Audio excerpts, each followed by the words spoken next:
welcome to this lesson. Thanks for checking us out here. This is Ben Zinn for nextlevelguitar.com, and we're going to dive right into taking a look at some pentatonic and blues-based examples that we can use over the track. We're going to give you some scales that you can use. We're going to talk about the chords of the track. We're going to be chock full of licks too. We're going to show you several examples that you can apply and try over the track. Also, be sure and download the ebook that we're including with this lesson. And we're going to diagram out a lot of these examples and scales and concepts that we're referring to. What we have here is a nice up-tempo rock tune that goes from an E minor chord to a C sus2. Lots of space to solo, lots of room to explore the sounds. And it's an extended play track, so you have plenty of time to work out some ideas as you jam along. We want to know the two basic chords of the track, and those are an E minor and a C sus2 bar chord, which looks like this. This is going to be an important building block that we'll talk about later. Now, playing pentatonic and blues-based licks is a great way to play what relates to everything in the track. You can kind of just go for a certain scale or position of E minor pentatonic and start going nuts. So what I want to do first is just take you through some examples of some licks that you could play, and of course reference back to our ebook for further study on these boxes. So we'll take our first example here in this position of E minor pentatonic.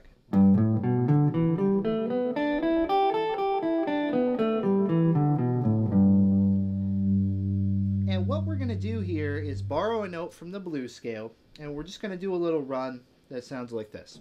I'm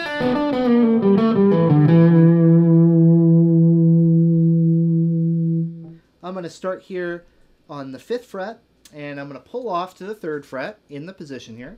And now I'm going to come to the next note in the scale, but then go back up right away. First 4 notes. Now, next 4 notes, let's start here at the 4th fret, 3rd string, and I'm going to pull off to the 3rd fret and then slide to the 2nd. So we get that nice little blues scale note in passing as we're moving down. And then we grab the next note in the scale. This lick works really well if you break it up into 4-note chunks. First 4 notes, next 4 notes, next 4 notes. So that's just working down the scale. We're going to pick this note. We're going to pick this note, but pull off to the next one. And pick this note. And finally end up right here. And we have a nice little jump starter lick in this position.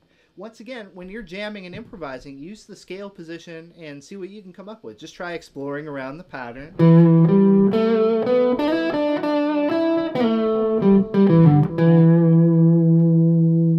Just come up with things on the spot. Moving into the next position of our pentatonic.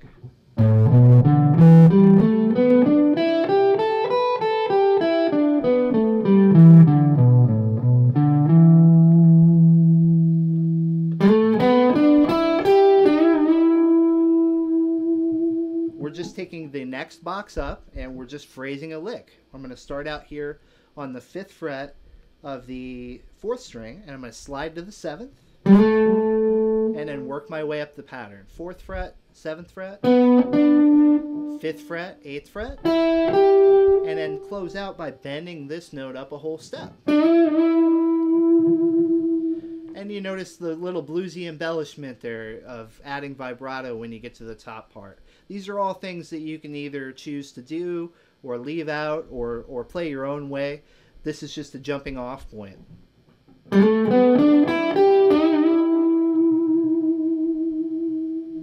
So our next box in position, of course, we're going to lead off with the first finger, 7th fret. Here's our box.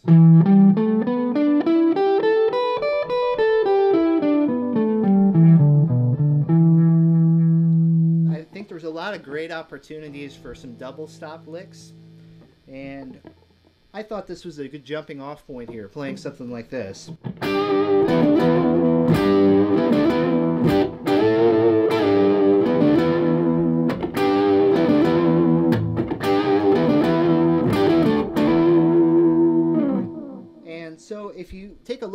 happening relative to the box there, basically you're just playing two notes on strings that are next to each other within the box. And so then all you have to do is really just kind of practice strumming two strings instead of one, even alternate picking them, right? And if you just take two or three of those, or three or four of those, and kind of work them around, maybe take this one.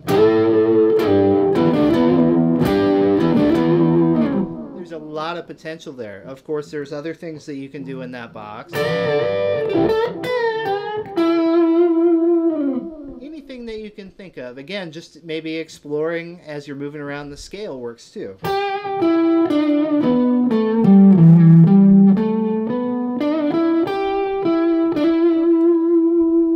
Doesn't have to be too complex. There you can see I'm just literally going up and down the scale, but maybe picking out a catchy rhythm to play it in and adding some vibrato. These are all good conversation starters, right? They're good ways to get into our soloing concepts.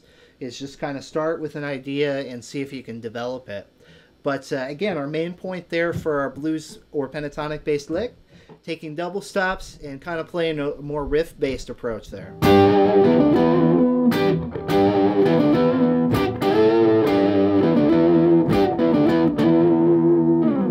Anything like that. It's all fair game, all good stuff. Here's our box that we were going to be playing out of for our next example.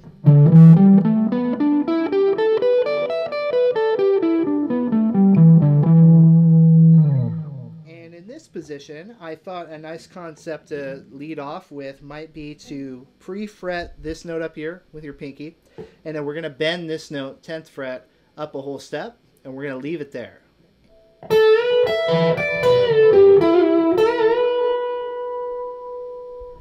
And so breaking this down, we're keeping this finger here and we're bending this note, and we're going to leave it there while we change the note on the first string. So the trick to this lick is to keep this note in position while you move from the 12th fret to the 10th fret with your pinky and ring finger. So bend up, come back, now switch to the 10th fret, then pick and release the bent note. And then we can cap this off with a little double bend here.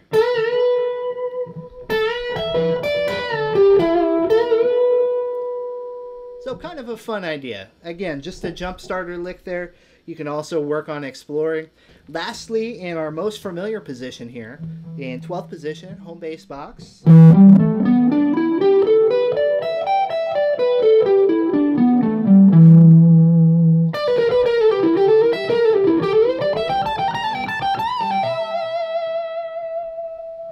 Just like our first example, this one breaks down nicely into 4-note chunks. We're playing 16th notes here. So what we can do to start out with this one is play our first 4 notes.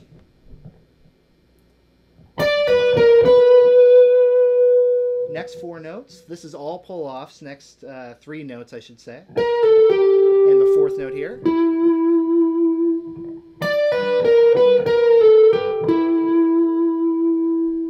Next 4 notes, we're just going the opposite direction. We're going to do a double hammer-on. And we're going to catch the high 12th fret on the high E string. And now back down, double pull-off. Up to this point.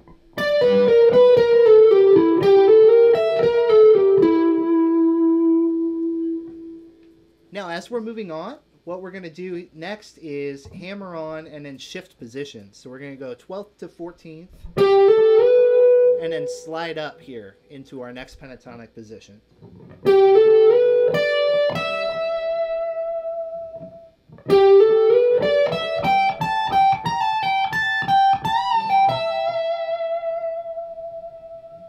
The whole thing one more time.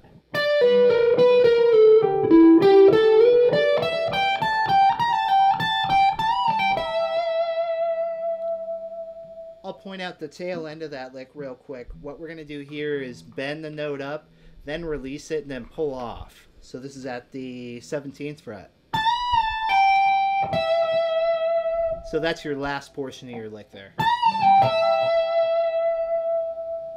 Okay, so there we have 5 different licks to jumpstart the party a little bit. I'm going to play these licks now over the track, so take a listen for these examples. But notice I'm going to blend them, maybe change them up a little bit, and so I'd encourage all of you to do the same. Once again, try exploring throughout the scale. Try taking licks that you already know in the key of E minor, apply them to the track, and see if you can take some of these ideas, learn them, but then make them your own, vary them a little bit, and see what you come up with. So check that out. I hope you guys have enjoyed checking out the lesson so much. And hey, if you dig the lesson and you want some more content from us here at Next Level Guitar, we have more free content. All you gotta do is just request it, click the button. I want to say thanks for checking out this lesson, and I hope to see you guys again next time.